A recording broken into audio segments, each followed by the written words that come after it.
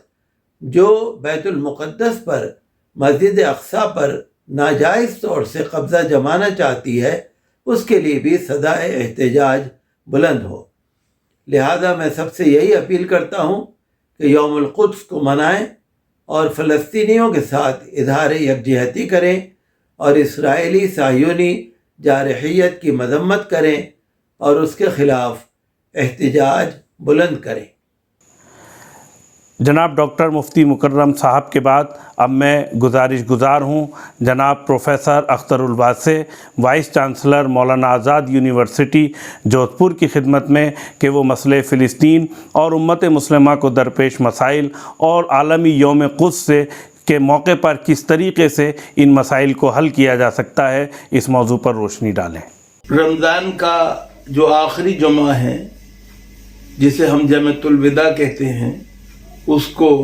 ایران کی اسلامی قیادت نے آیت اللہ روح اللہ خمینی نور اللہ مرقدہ کی قیادت میں یہ طے کیا اسلامی انقلاب آنے کے بعد کہ اس کو یوم القدس کے طور پہ منایا جائے گا، اور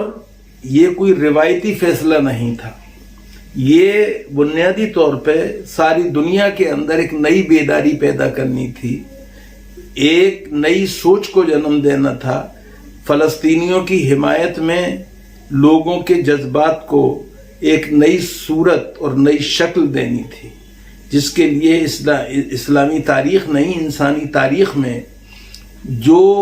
غصب شدہ حقوق ہیں فلسطینیوں کے، ان کے بارے میں ایک نئی بیداری پیدا کرنے کے لیے اسلامی انقلاب کی قیادت جو تھی ایران میں، اس کو ہمیشہ یاد رکھا جائے گا، اور خاص طور سے امام خمینی کو یاد رکھا جائے گا۔ سوال یہ ہے کہ ایک ایسی دنیا میں جو اپنے آپ کو انصاف کا حامل بتاتی ہے، جو اپنے آپ کو یہ کہتی ہے کہ ہم انسانی حقوق کے علمبردار ہیں، جو دنیا بھر میں اسلامی انقلاب کی آنے کے بعد جو صورتحال پیدا ہوئی ہے، اس میں ایران کو اپنا حریف بنائے ہوئے ہے، صرف اس لیے کہ ایران جو ہے وہ بات کرتا ہے فلسطینیوں کے حقوق کی، وہ بات کرتا ہے ان کو غصب شدہ حقوق جو ہیں ان کی واپس دلانے کے لیے، وہ کوشش کرتا ہے، آواز اٹھاتا ہے، زور سے آواز اٹھاتا ہے کہ قدس جو ہے، یعنی بیت المقدس جو ہے، یروشلم جو ہے، وہ فلسطین کی راجدھانی ہونی چاہیے۔ تو اس پر دنیا کو کیا اعتراض ہو سکتا ہے؟ ہم سمجھتے ہیں کہ جو ایران کا یہ فیصلہ ہے یوم القدس کا، اس کی دنیا بھر کے تمام انصاف پسندوں کو حمایت کرنی چاہیے، جس طرح سے کہ اب تک لوگ کرتے آئے ہیں ہر سال۔ میں سمجھتا ہوں کہ ہمیں ایرانی قیادت کا شکرگزار ہونا چاہیے کہ ایک ایسے مسئلے کو جسے دنیا بھلا دینا چاہتی ہے، جسے دنیا نظر انداز کر دینا چاہتی ہے، جس میں دنیا غاصبوں کا ساتھ دینے پہ آمادہ ہے، ایرانیوں نے فلسطینی مظلوم جو ہیں عوام، ان کی حمایت میں آواز بلند کی۔ اس کے لیے ہمیں ان کا شکرگزار ہونا چاہیے اور اس کی تائید کرنی چاہیے۔ حضرات پروفیسر اختر الواسع صاحب کے بعد اب میں گزارش کر رہا ہوں جناب محمد سلیم انجینئر صاحب، نائب صدر جماعت اسلامی کی خدمت میں کہ وہ مسئلہ فلسطین اور یوم قدس کی مناسبت سے منعقد ہونے والے اس ویبینار میں اپنے خیالات کا اظہار فرمائیں۔ الحمدللہ رب العالمین والصلاة والسلام علی رسولہ الامین وعلی آلہ وصحبہ اجمعین الی یوم الدین۔ قال اللہ تبارک و تعالی فی القرآن المجید والفرقان الحمید، فاعوذ باللہ من الشیطان الرجیم، بسم اللہ الرحمن الرحیم۔ ان الظالمین بعضهم اولیاء بعض واللہ ولی المتقین، صدق اللہ العظیم۔ برادران اسلام، محترم بزرگوں، بھائیوں اور محترم بہنوں، رمضان المبارک کا آخری جمعہ پچھلے کئی سالوں سے یوم قدس کے طور پر منایا جاتا ہے، آبزرو کیا جاتا ہے، یاد کیا جاتا ہے۔ ہم سب جانتے ہیں کہ مسلمانوں کا قبلہ اول بیت المقدس اور فلسطین، جو فلسطینی عوام کا، مسلمانوں کا ملک تھا اور جو ان کا حق ہے، جس پر غاصبانہ اور ظالمانہ طور پر قبضہ کر لیا گیا ہے، اور خود مسلمانوں کا قبلہ اول اب مسلمانوں کے قبضے میں نہیں ہے۔ اس موقع پر ہم ان تمام شہادتوں کو جو اس کی آزادی کے لیے لوگوں نے دی ہیں، معصوم بچے اور خواتین نے جو اپنی قربانیاں پیش کی ہیں، اللہ تعالیٰ ان کی قربانیوں کو قبول فرمائے، اور جو اس راہ میں شہید ہوئے ہیں، اللہ تعالیٰ ان کو جنت میں اعلیٰ مقام نصیب فرمائے۔ ہم پوری دنیا کے لوگوں سے، انصاف پسند لوگوں سے اس موقع پر یہ اپیل کرتے ہیں، گزارش کرتے ہیں کہ وہ حق اور انصاف کا ساتھ دیں، اور جس ظلم کا شکار فلسطینی عوام ہیں اور جو اپنی ملک سے، اپنی زمین سے بے دخل کر دیے گئے ہیں اور پوری دنیا میں مہاجروں کی زندگی بسر کر رہے ہیں اور اپنے ملک کی آزادی اور اس کو واپس حاصل کرنے کی کوششوں میں لگے ہیں، پوری دنیا کے انصاف پسند لوگوں کو چاہیے کہ ان کی مدد کریں۔ دنیا کے تمام ملکوں کو چاہیے کہ وہ اس معاملے میں فلسطینی عوام کی مدد کریں اور ان کو ان کا حق دلائیں۔ ہم ہمارے ملک بھارت کی حکومت سے بھی اس موقع پر یہ بات کہنا چاہیں گے اور یاد دلانا چاہیں گے کہ ہمارے ملک نے ابتدا سے فلسطینی عوام کے حق کی حمایت کی ہے، اور فلسطینی عوام کی جو آزاد فلسطینی حکومت اور ریاست کا قیام جو ان کا حق ہے، اس کی حمایت کی ہے۔ ہمارا ملک اپنی اس پالیسی کو جاری رکھے اور مضبوطی کے ساتھ فلسطینی عوام کو ان کا حق دلانے میں اپنا اہم رول اور کردار ادا کرے۔ رمضان کے اس مبارک مہینے میں ہم اللہ تعالیٰ سے دعا کرتے ہیں کہ اللہ تبارک و تعالیٰ فلسطین کو پھر سے آزاد فرمائے اور مسلمانوں کا قبلہ اول پھر سے مسلمانوں کے پاس آئے اور فلسطینی عوام اپنی پسند کے مطابق ایک آزاد فلسطینی ریاست کو پھر سے قائم کر سکیں اور وہاں پر امن و امان قائم ہو، اور جو لوگ فلسطینی عوام جو مہاجر کی زندگی بسر کر رہے ہیں وہ جلد واپس اپنے ملک اور اپنی سرزمین پر لوٹیں اور وہاں آباد ہوں اور امن و سکون کے ساتھ وہاں رہیں۔ اللہ تبارک و تعالی ہم سب کی دعاؤں کو قبول فرمائے، اور جو لوگ اس راہ میں جدوجہد کر رہے ہیں اللہ تعالیٰ ان کی مدد اور نصرت فرمائے۔ وآخر دعوانا ان الحمدللہ رب العالمین۔ جناب محمد سلیم انجینئر صاحب کے بعد اب میں ملتمس ہوں عالی جناب حجت الاسلام والمسلمین مولانا کلب جواد صاحب کی خدمت میں کہ وہ اپنے خیالات کا اظہار فرمائیں۔ بسم اللہ الرحمن الرحیم۔ یوم قدس جو ہے وہ قریب ہے۔ یہ امام خمینی رحمۃ اللہ علیہ نے رمضان کے آخری جمعے کو، جس کو جمعۃ الوداع کہا جاتا ہے، یوم قدس کے عنوان سے آپ نے اس کو منانے کا حکم صادر فرمایا تھا۔ لہٰذا میری تمام مسلمانوں سے اپیل ہے کہ جو آخری جمعہ جمعۃ الوداع، اس میں یونائٹڈ نیشن کے نام اور جو ہے عرب ملکوں کے نام کو فیکس کریں اور ای میل کریں اور فیس بک کے ذریعے سے اپنا احتجاج ظاہر کریں کہ اسرائیل کے اوپر پابندیاں لگائی جائیں، جو ظلم و ستم کر رہا ہے اس کو سزا ملے، اور عرب ملکوں سے اپیل ہو کہ اپنی بغیرتی چھوڑ کر وہ اسلام اختیار کریں اور جو اسلامی احکام ان پر عمل کرتے ہوئے ظلم کے خلاف سزا احتجاج بلند کریں۔ تمام مسلمانوں سے میری اپیل یہی ہے کہ وہ یوم قدس میں ضرور اسرائیل کے خلاف احتجاج کریں۔ جہاں کے اوپر باہر نکلنے کی اجازت ہے وہاں باہر نکل کر احتجاج کیا جائے، اور جہاں کرونے کی وجہ سے اجازت نہیں ہے وہاں پر جو ہے وہ انٹرنیٹ کے ذریعے سے، فیس بک کے ذریعے سے، ای میل وغیرہ کے ذریعے سے اپنا احتجاج مسلمان درج کریں۔ یہ میری اپیل ہے۔ حضرات، یہ تھے حجت الاسلام والمسلمین مولانا سید کلب جواد نقوی